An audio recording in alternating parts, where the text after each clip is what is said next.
9वीं कक्षा के दोहे, यह जो भी रहीम जी ने लिखे हुए दोहे हैं इनके बारे में हम जानकारी देखेंगे।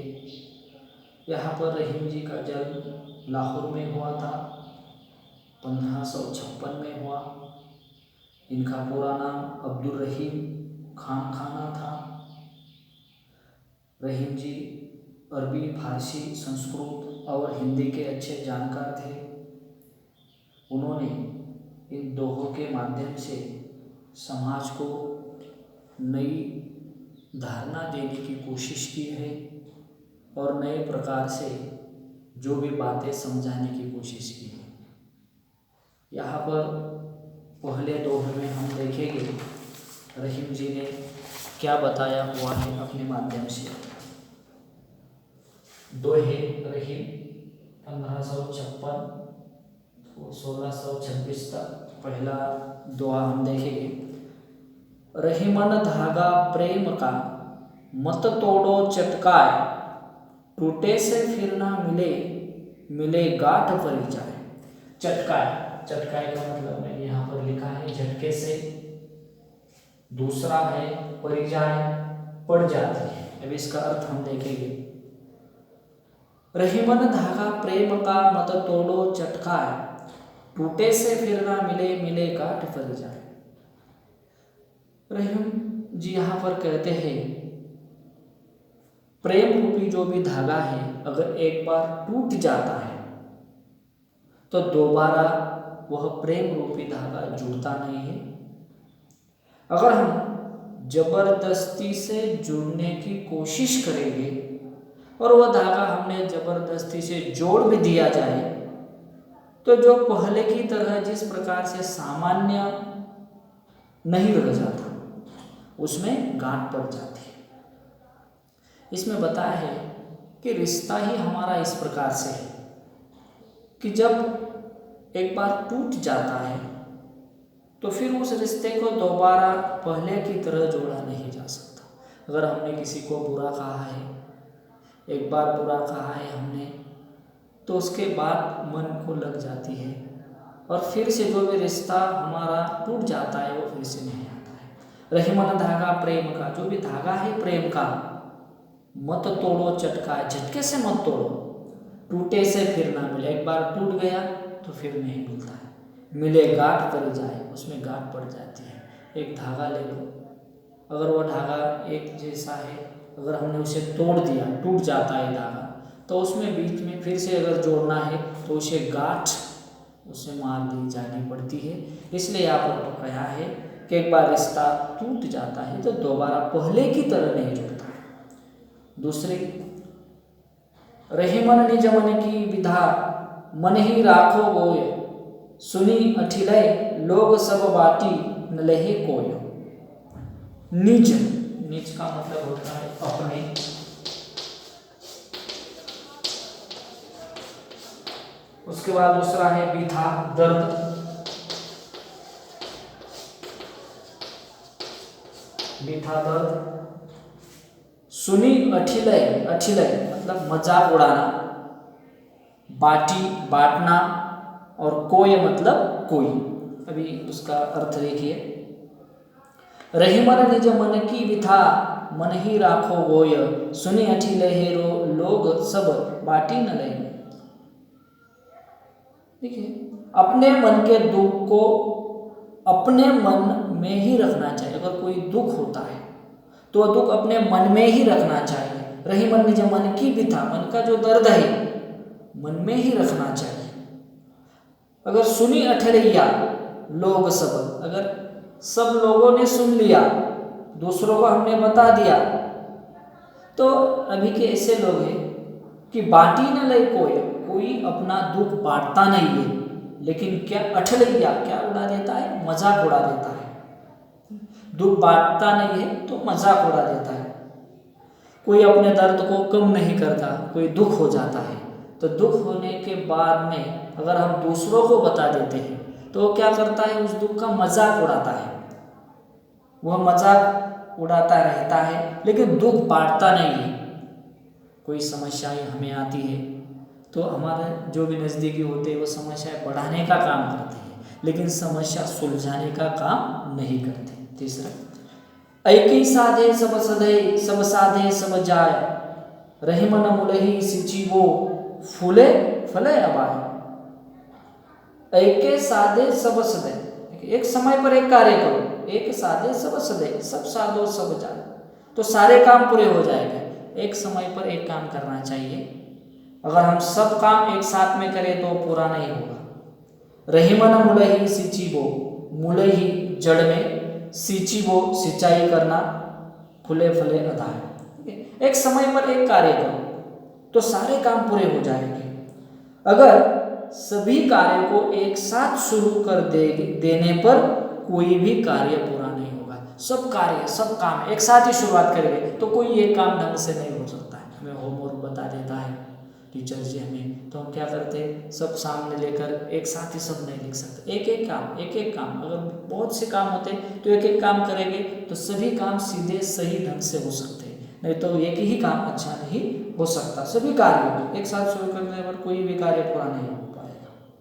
और आगे, पौधे में फूल और फल कभी आते हैं, आपको भी पता है कि पौधों की जड़ में पानी डालेंगे और पानी डालने के बाद फूल पौधे आ जाते हैं। लेकिन कार्य एक बार में केवल एक कार्य है। एक वक्त पर बहुत सारे काम नहीं करना चाहिए, एक वक्त पर एक ही काम करना चाहिए, और एक वक्त पर एक काम करते समय पूरा ध्यान उस काम पे रहना चाहिए। रही मन मुलही सिंचो, सिंचाई करते वक्त हम अगर पानी डालेंगे नहीं तो वह पेड़ पौधा नहीं आ सकता, फूल भरा हरा भरा नहीं हो सकता। आगे, चित्रकूट में रमी रहे रही मन अवध नरेश, जा पर विपदा पड़त है सो आवन यह देश।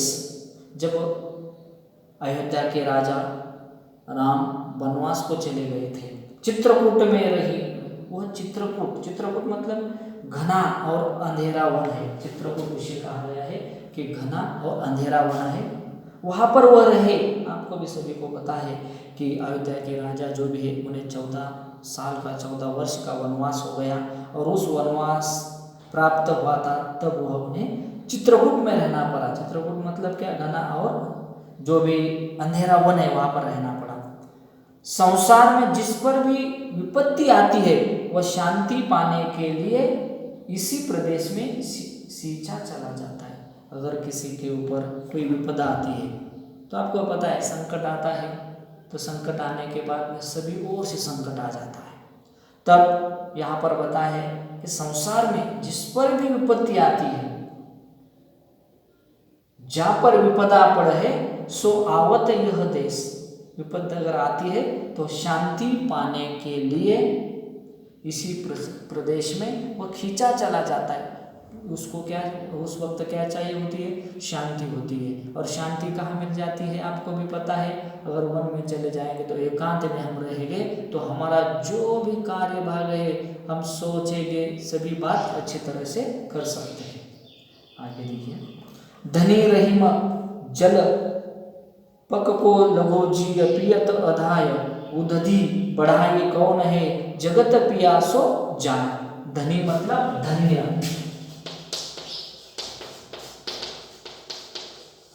धनी मतलब धन्य, पंक मतलब कीचड़, लघु मतलब छोटा,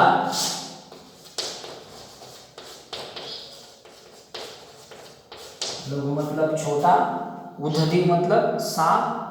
इस प्रकार से देखिए, धनी रही जल पंक को लगो जी पियत अघाय, उदधि बढ़ाई कौन है जगत पियासो जाय। तालाब का जो भी जल होता है वह जल सागर के जल से महान है। तालाब का जल जो भी छोटा है, सागर बहुत बड़ा है, लेकिन तालाब का जल बहुत महान होता है। क्यों? क्योंकि तालाब का जल हम पी सकते हैं, तालाब का जल हम पी सकते हैं, लेकिन सागर का जल हम पी नहीं सकते। क्यों? क्योंकि उसमें नमक होता है, नमकीन पानी होता है। मतलब धनी रही जल पंक को लगो जी पियत अघाय, तालाब का जल सागर के जल से महान है, क्योंकि तालाब का जल जीवों की प्यास बुझाता है। उदधि बढ़ाए, महान, और आगे बढ़ाए कि उदधि बढ़ाई कौन है जगत पियासो, महान वही है जो किसी के काम आए, सागर का पानी खारा होता है। महान इस दुनिया में जो है, जो लोगों के काम आता है वही महान बन जाता है। जिसके बाद बहुत पैसा होता है लेकिन उस पैसे का इस्तेमाल वो दूसरों के लिए नहीं करता है, अपने लिए, खुद के लिए करता है, तो उसे महान नहीं कहा सकता। लेकिन तालाब छोटा होता है, तालाब छोटा होता है फिर भी बहुत से लोग आकर पानी पी जाते हैं, वो जीवों की प्यास बुझाता है, इसलिए महान कौन बन गया? तालाब बन गया। और सागर का पानी क्या होता है? बहुत आपको नमकीन होता है, इसलिए वो पी नहीं सकते। आगे, बिगड़ी बात बने नहीं, लाख करे किन कोय, रही मन फाटे दूध को मथे न माखन। देखिए, बिगड़ी बात बने नहीं, हमेशा मनुष्य को सोच समझ कर बोलना चाहिए और उसी प्रकार से अच्छा व्यवहार करना चाहिए दूसरे के साथ। क्योंकि किसी कारणवश यदि आप बिगड़ जाती है तो फिर उसे सामान्य करना कठिन होता है। आपको भी पता है, रही मन फाटे दूध हो, अगर एक बार दूध फट गया तो लाख कोशिश करने पर कितना भी उसे मत कर, मक्खन नहीं निकाला जा सकता। एक बार फूट गया सो फूट गया। मतलब अगर मनुष्य सोच समझकर किसी से अच्छी बात नहीं करता है, व्यवहार नहीं करता है, तो बात बिगड़ जाती है। इसलिए यहाँ पर रहीम जी ने कहा है, मनुष्य को सोच समझकर बोलना चाहिए, व्यवहार करना चाहिए, क्योंकि किसी कारणवश यदि अगर काम बिगड़ जाता है तो फिर उस काम को सामान्य करना बहुत कठिन हो जाता है। आगे देखिए, दी रहा दोहा अर्थ में, इसमें बताया कि दोहे में कम अक्षर हो लेकिन अर्थ उसका बड़ा गहरा होता है। दोहे में कम अक्षर होता है परंतु अर्थ उसका बड़ा होता है। इसी प्रकार उसके कर्तव्य बड़ा है, अपने बड़े शरीर को सिमटा कर कुंडली मार लेता है और लेने के बाद छोटा लगने लगता है। इसी प्रकार से यहाँ पर इस दोहे में हमने देखा कि रहीम जी ने अपने बड़े मार्मिक ढंग से लोगों के भलाई के लिए जो भी बातें हैं वो बात बताई है। और उस बात में हम देख सकते हैं कि ये जो दोहे जहाँ एक और पाठक को और के साथ कैसा बर्ताव करना चाहिए इसकी शिक्षा देते हैं, वही मानव को करनीय और अनकरणीय आचरण की कैसा आचरण करना चाहिए, कैसा आचरण नहीं करना चाहिए, दुनिया में किस तरह से रहना चाहिए, दुनिया में किस तरह से नहीं रहना चाहिए, सबके सुख दुख में कैसा साथ देना चाहिए। इसी प्रकार से यहाँ पर दोहे में बता है। इसी प्रकार से यहाँ पर हम अगले जो भी रहेंगे तो बात